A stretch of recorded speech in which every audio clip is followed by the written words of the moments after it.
Sobat Bincang Energi, pasti kangen dengan program paling up-to-date yakni Bincang Energi siaran terkini.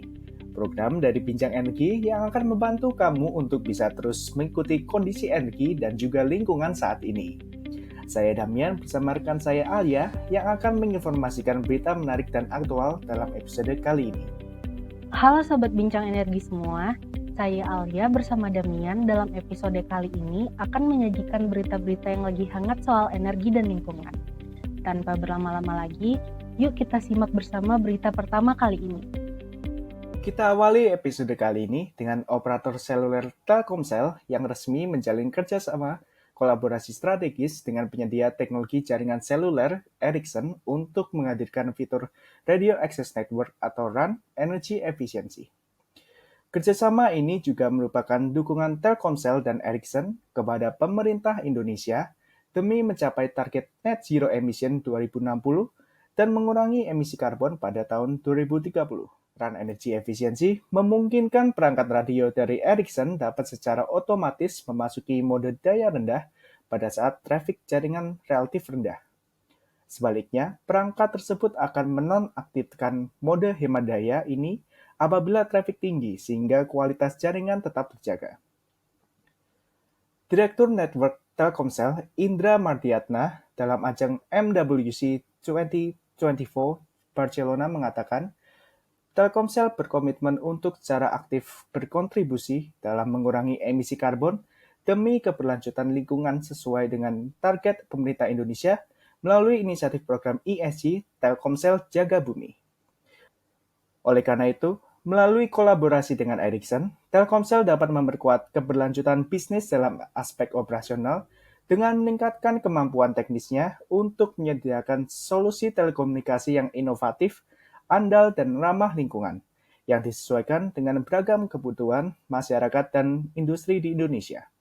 Selain menghadirkan RAN Energy Efficiency, Telkomsel dan Ericsson juga telah sepakat untuk melanjutkan perjalanan evolusi 5G dari implementasi komersial 5G NSA atau non-standalone ke eksplorasi 5G SA atau standalone. Telkomsel juga telah mendapatkan use cases baru dengan mengeksplorasi perangkat lunak Reduced Capability atau RedCap dari Ericsson. Berita selanjutnya datang dari salah satu perusahaan BUMN yaitu PT PLN Persero yang meresmikan stasiun pengisian kendaraan hidrogen atau Hydrogen Refueling Station atau HRS pertama di Indonesia yang berlokasi di Senayan, Jakarta. Kehadiran HRS merupakan upaya dan inovasi lanjutan PLN dalam pembangunan ekosistem hidrogen secara end-to-end.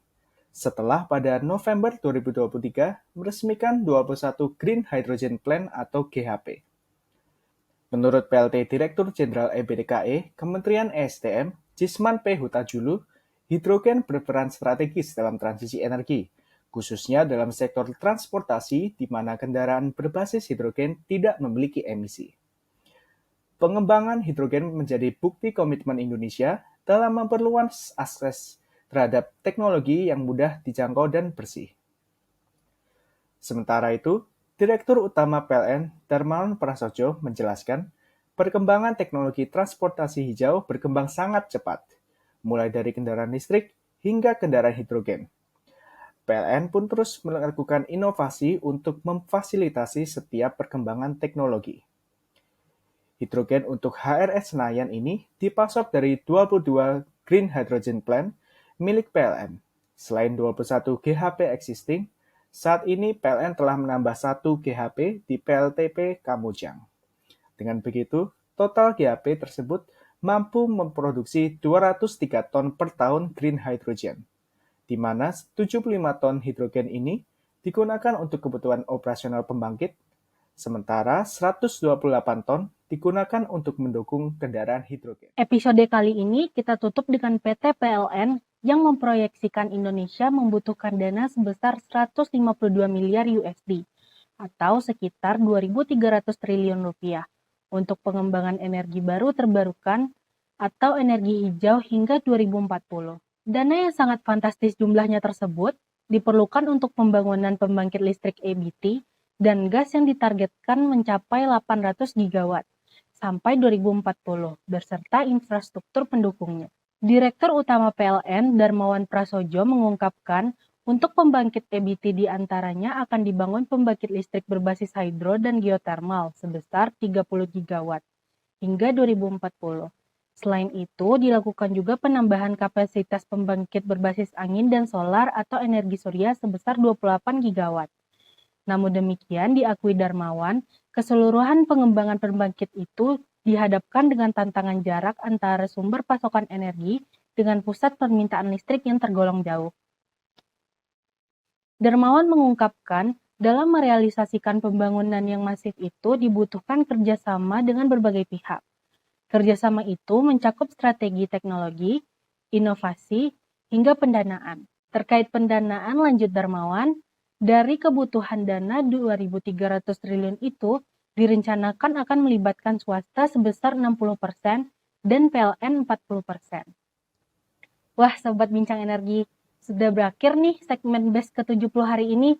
Gimana? Menarik kan berita seputar energinya? Semoga bisa menambah wawasan terkini buat Sobat BEN semua. Bener banget Alia.